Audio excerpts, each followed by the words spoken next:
ads can be super effective, but they're not going to work right away all the time. Sometimes it really is like testing and tweaking and figuring out what works, what doesn't, and adjusting from there. A lot of times it's going to be that. Guys, let's talk about ads. I get this question a lot, and so does Jen, who runs my ads. Jen is my ad manager, so say hi, Jen. We get asked a lot, when are we ready for ads? And I want to jump in and just give a little bit about why I started to run ads. And it was because I'd hit the organic wall. I call it the organic wall, where every single offer I put out there was talking to the exact same people all the time, and they were tired of listening to me, and I was tired of trying to create new things and to appeal to them. Okay, I was also in a major financial hole. Major hole. From a risk that had gone south quite quickly. And I knew I had a 6-figure months beforehand, so I knew I could climb out of it.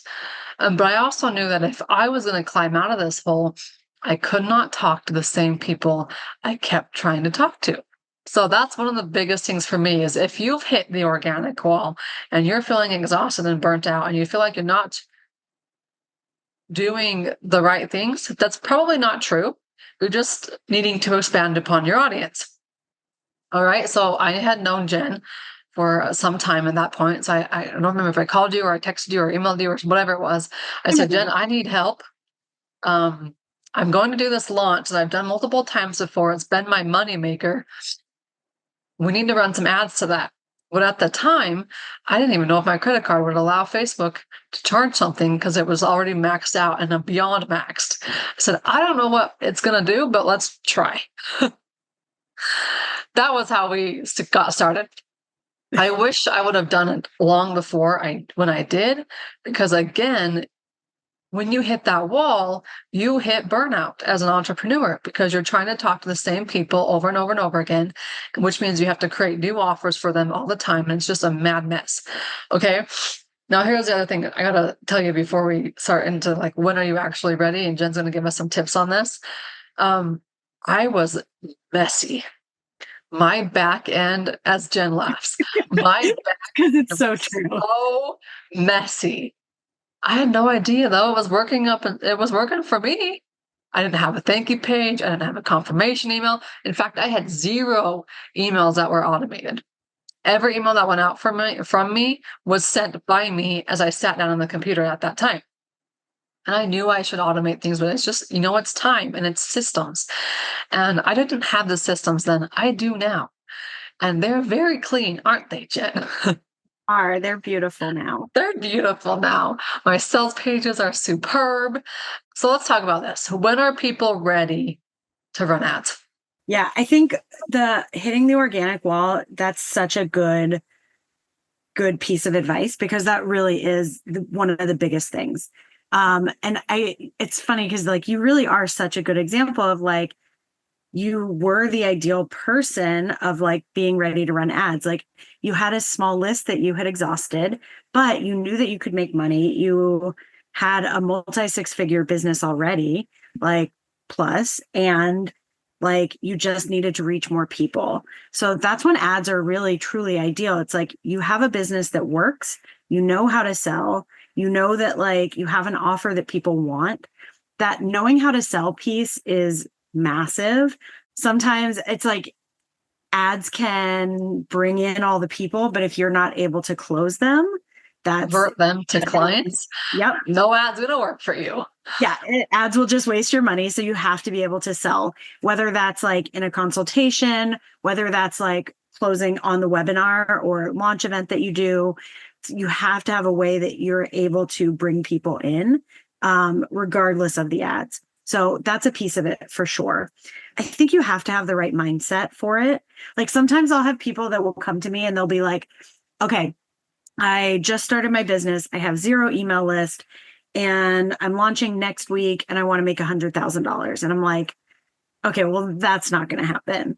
Like there are pieces like that you have to have in place in order for it to work. On the other hand, I also have had clients where it's like, their business is doing so good. And every time we run ads, they're making money, but they're not willing to spend more.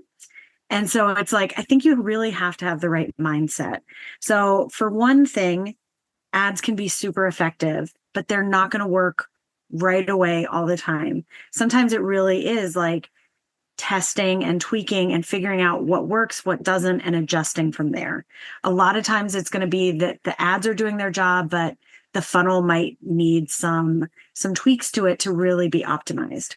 And then I think you have to be willing to spend the money in a very predictable way. Like, I don't suggest spending thousands of dollars if you don't know predictably that you're going to be able to get that back and make money. So like when we first started, we ran ads to a launch event of a program that you already had evidence was successful. You already knew you could spend some money on it and very predictably make some good money back, which we did. Right. So very much so. Yes, we did. I was out of that hole quite quickly. Thank goodness. I know, it made me so happy. Typically, if somebody is in that situation where they're in a financial hole, I'm not like, yes, we should totally run it. That's definitely like a stressful place to start from. But in your case, it was so effective because like every other piece was there to be able to run ads and have them be effective. You also have to have an audience that you know is on Facebook. Sometimes I talk to people and they're literally like, well, my audience is really on LinkedIn. I'm like, if your audience is literally not on Facebook, it's not going to make sense. Sometimes I talk to people and it's like, well, it's not, I'm not totally sure. And we really just need to test it. And goes back to where it's like, you kind of have to come from it with the idea that ads are a test. And sometimes they do take time to really figure them out. I think, Jen, that's why mine worked so well, so fast, was because I knew my audience. Yeah. I had done the work leading up to that point. I had live launched and read and tweaked and live launched and tweaked and live launched. I remember sending you a text about maybe a year into us working together. I'm like, Jen, does everybody do this? Or am I just the crazy one that changes everything I do all the time? And you're like, no, you're crazy, but it works for you. Here's my point in telling you that story is that I knew my audience. Yeah. I knew them very, very well. And I know them even better now. Right. So it's like a Facebook ad is not going to fix a broken business. Yeah. And a Facebook ad is not going to fix a broken message. Yep. I put all that effort into it beforehand. It was like I just hit that organic wall and I knew I had something because I had proof of it. Yeah. Which is another step. Like I get questions like, hey, Kylie, I need to run some ads. I'm like, what are you going to run ads to?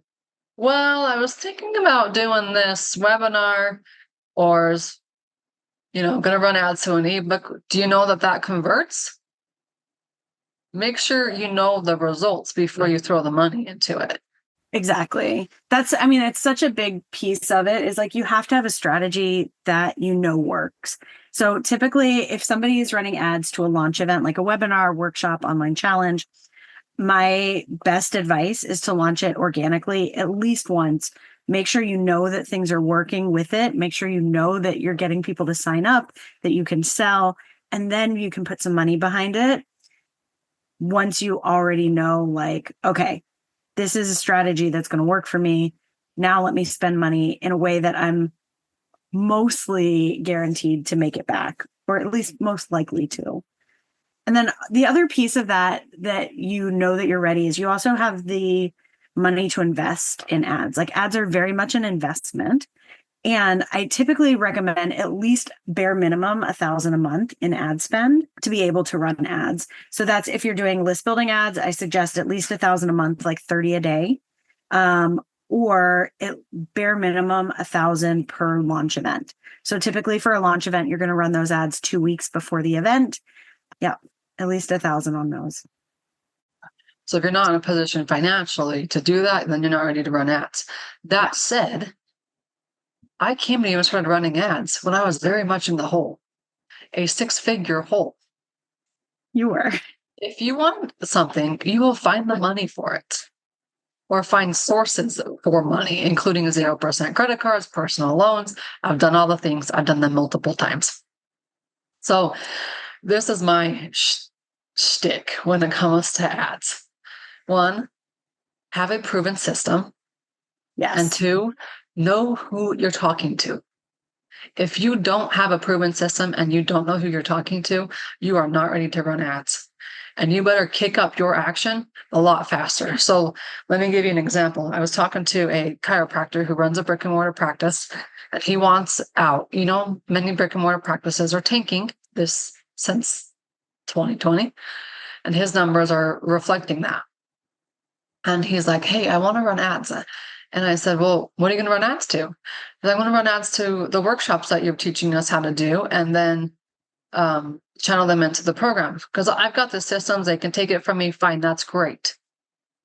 He's never hosted one of those workshops before. It's one thing for me to teach. It's a whole nother thing for you to actually do. Yep. Okay. And then he's like, well, I've already done it before. I said, well, what were your results? Well, just because you ran a recording to a webinar before doesn't mean you really know what you're doing.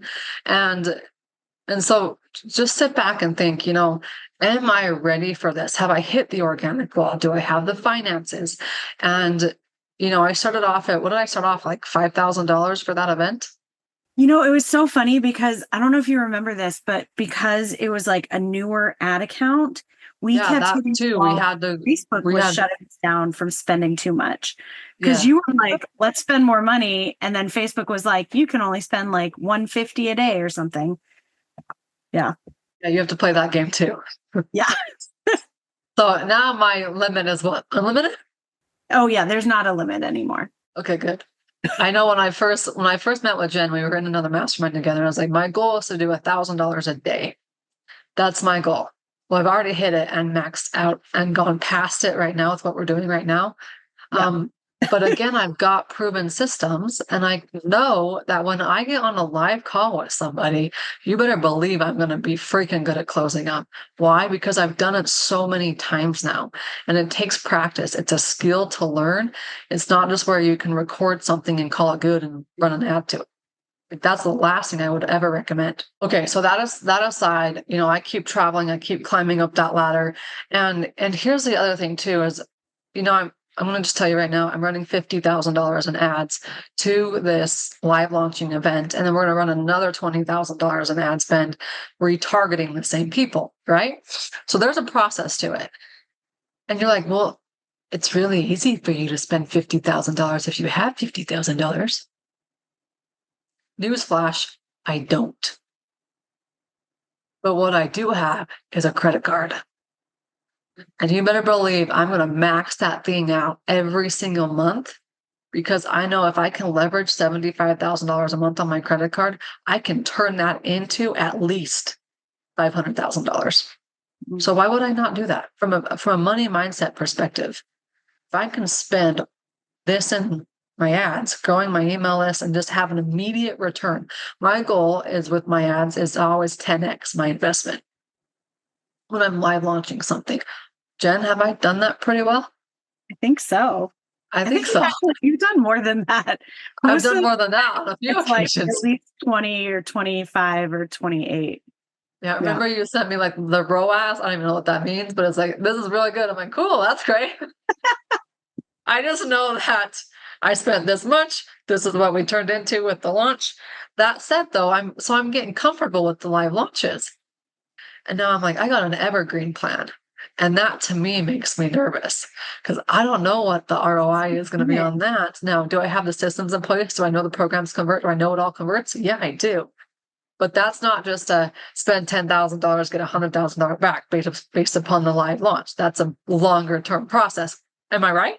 Because but it's so I'm about to start this, and you better tell me if I'm crazy. You're not crazy at all. So, like, I have one client where, like, we're running ads to a webinar that's promoting her course. Her course is like $700, and she's very consistently making a ROAS, which is return on ad spend, between like 3 and 4. So every dollar she gives Facebook, she gets back like $3.50. So as she's making money, we can continue to scale it up and spend more money because she's going to continue to make more money the more she spends. So with Evergreen, it's kind of great because it's less of a risk because you can start on the smaller end, which let's say for you is Not still gonna be me. You know this. I know, but it's still like, so let's say we start at like 500 a day. Somebody else might be starting at like 30 a day. But let's say we start at like 500 a day, and as you're making money from it, we can easily scale up to 1,000 a day to be able to continue making more and more. Now, there will get to a point where it's like you're not making quite as much when you're like doubling those, but you get to a point that you're continuing to make money from it, and it's not as, I just think it's not quite as much of a risk.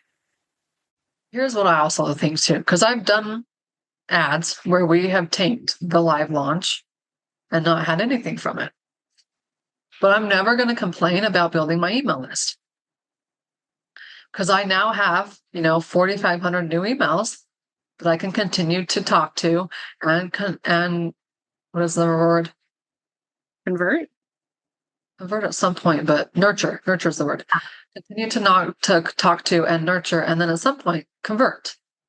And that might mean my Evergreen ads, they're going and they're going and they're going. And then, I'm going to host my 2-time a year live launch. And that's where we get the big jump, right? But I'm never going to convert or never going to be concerned about adding to the people I'm talking to. So that way I don't hit that organic wall and I don't exhaust myself out. So that's another opinion. All right. So we have 2 different types of ads. I just want to briefly cover these really quick. We have the Evergreen ads. We have the live launch stuff. Walk me through what you see works best, just in very simple terms for each one. Oh, I mean, both can work really well. I think for a live launch, you're running those to both a warm audience as well as a cold audience, running those ads for 2 weeks before the live event, and then typically running some follow-up like retargeting ads, promoting the thing that you're selling. Then for Evergreen ads, that's because you're gonna exhaust your warm audience very quickly for Evergreen, because Evergreen literally means you're just continuing to run it. Evergreen ads, you're gonna run to a cold audience, people that don't already know you, to a launch event. And then you're really relying on your email follow-ups and that launch event to sell the program. Typically with an Evergreen, you're going to have some type of like expiring offer, some type of reason to make them buy pretty quickly. Sometimes that might be a bonus. Sometimes that's going to be they save money, and then it'll be more expensive if they get it in the future. Yeah. Okay, cool. I'm always a fan of also continuing to grow your list on a very regular basis so that you are also nurturing your list in between launches if you're mostly doing live launches. Well, I remember what I was going to say. Social media. So people think that they can just get on social media and drop content constantly and spend lots of time on that. I would say, what if you were to not worry about trying to compete on social media and just throw a little bit of ads out there, a little bit of ad spend, and that grows your inflow of people versus the constant never-ending dropping of content. That said, I don't really spend much time on social media. I hardly post. I know that my ads are doing my marketing for me. So it's like I save so much time where I get to dedicate to other things than having to just create content and hope somebody sees it on their feed. Yeah. It's another thing to think about. Okay. Last but not least, where can they go find you? So my website, jennpossick.com, to schedule a time to chat. I offer done for you ads management, like what we do. I also offer that means like she takes care of everything. Yeah. I say, hey, Jen, I've got the sales page done. I got the image done. Here's where we're going to send it. Here's the timeline. We monitor all that. She creates the Facebook ad copy, which she's very good at. And then she takes care of it all. I just say, okay, hit play. Yeah. I don't know what she does behind the scenes, but it works great. I love it.